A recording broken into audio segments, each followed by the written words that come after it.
Hi everyone, welcome to this new series about multi-cluster service mesh. I am Denis Janot, Director of Field Engineering at solo.io, and as I said, it will be a series where we will try to address the most common challenges when trying to deploy a service mesh across multiple clusters. So some of the challenges that you need to federate trust and identity. You need to allow communications between the cluster. You need to use different service mesh technology in general. I mean, you can have like Istio locally and app mesh in AWS, for example. You need also to manage the access control in a simpler way. You need to think about like the disaster recovery strategy, and all of the above is very, very complex. So we are going to start this series with the federated trust and identity, and we'll take the example of Istio, and we'll start by looking at the different models you have when you want to use multiple clusters. One that's called the shared control plane model, where you have only one control plane and you need a flat network between your two clusters. So that's not really commonly used. The most popular approach is what we call the replicated control plane. The name can be confusing because there is no such replication. It's really you really have two independent Istio clusters, but you use some of the Istio objects to allow communication between them. And what you need as well is this federation of identity trust, and that's where we are going to focus in this presentation. And to simplify that, we have launched this project at solo.io, which is called Service Mesh Hub. And the idea is really to allow you to simplify the way you deploy multiple meshes across multiple environments. That's why I use a different diagram here. You see there is no mention of Istio. It's really about having different meshes and using edge gateways to allow microservices from one mesh to communicate with microservices on the other mesh. And obviously in the case of Istio, we have this Istio ingress gateway that is this edge gateway. We also have an option to use our own gateway that's called Glue. But the idea really with the Service Mesh Hub is to allow you to manage multiple meshes and unify the trust and allow communication across the mesh with multiple mesh technologies. So we started with Istio, App Mesh is around the corner, and others are coming. And the idea is that this Service Mesh Hub really simplify your life. It just like make discovery of the different microservices and different meshes automatic. It allows you to simplify the way you manage access controls and the way you unify the identity and all these things. So we'll focus on the identity again in this one, but in the next talk we'll speak about the other part of what you need. So let's go and jump directly in the demo here. So I've prepared.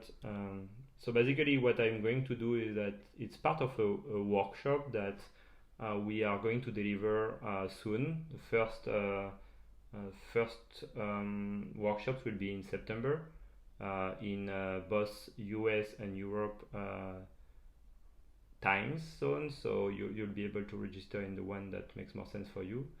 But what I did here is that I used this environment where you have like 3 Kubernetes clusters, one where we will just deploy Service Mesh Hub. You can consider that as an admin cluster, and the two other clusters will be the two clusters where I have Istio deployed and where I want to federate the identity. Obviously, the Service Mesh Hub could run on one of them, but we did that way so that you understand that it's not really a prerequisite. So what I did already, I deployed like Kubernetes clusters, I deployed the service mesh hub on one cluster, and I used this meshctl command just to register my two other clusters so that service mesh hub knows about them. And then I deployed Istio in a standard way on both sides using the Istio operator, so nothing special in the way I deployed it.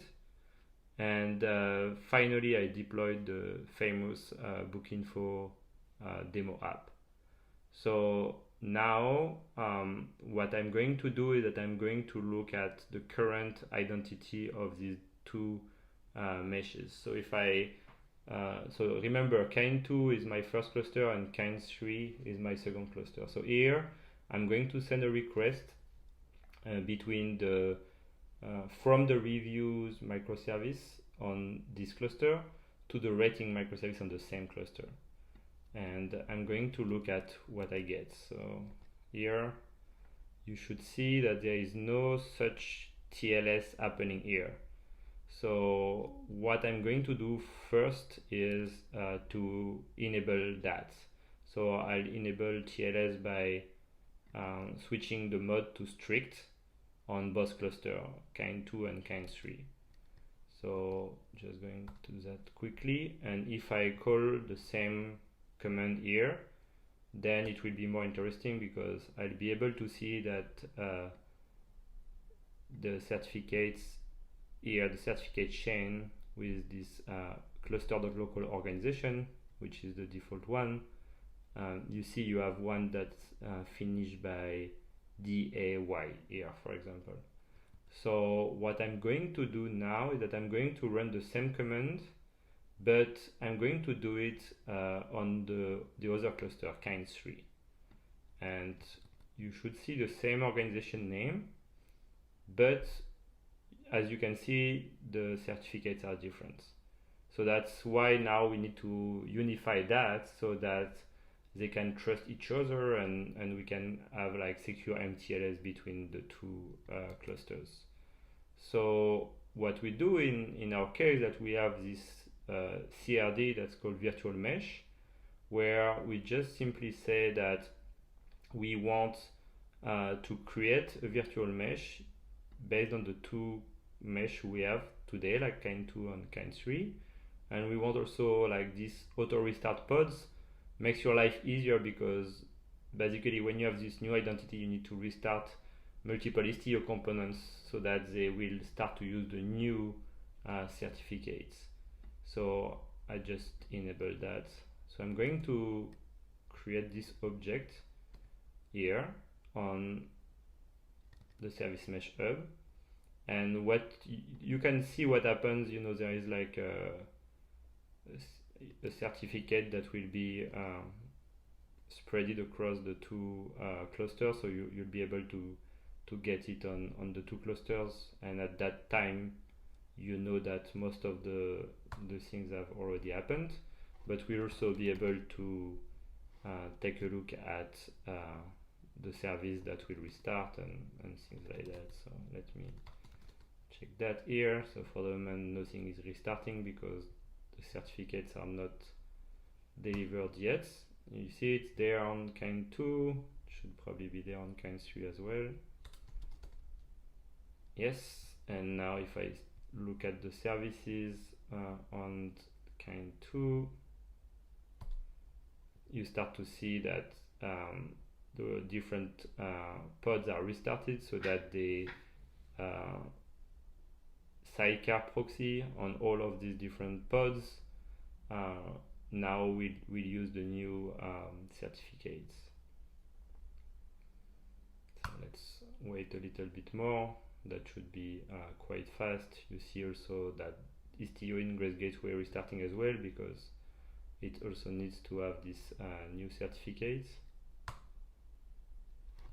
But we can already try between like the communication between the review and the rating because they already restarted. Now if I try to look at the Kind2 here, I see there's like this service mesh hub organization, and I see it finished by BQAW, and if I do the same with the site, Yeah, I see the same here.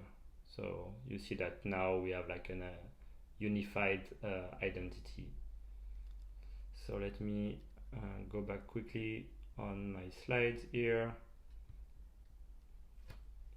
So as I said, we just covered that part, and we will cover many other topics in the next videos. And also just wanted to highlight a little bit of our portfolio at solo.io. So we've discussed here about the service mesh hub that allows you to simplify like multi-cluster service meshes, but we also have Glue, which is our API gateway that you can use, especially if you don't have like service mesh. We have this WebAssembly Hub project that we are working on to be able to use to create easily WebAssembly filters for Envoy when this will become stable in Envoy, and you'll be able to apply these filters on Glue because it's Envoy based, but also on Istio itself. And we also have this developer portal that you can use in both cases, both for Glue or for Istio, that allows you to simplify the way your user can interact with your APIs.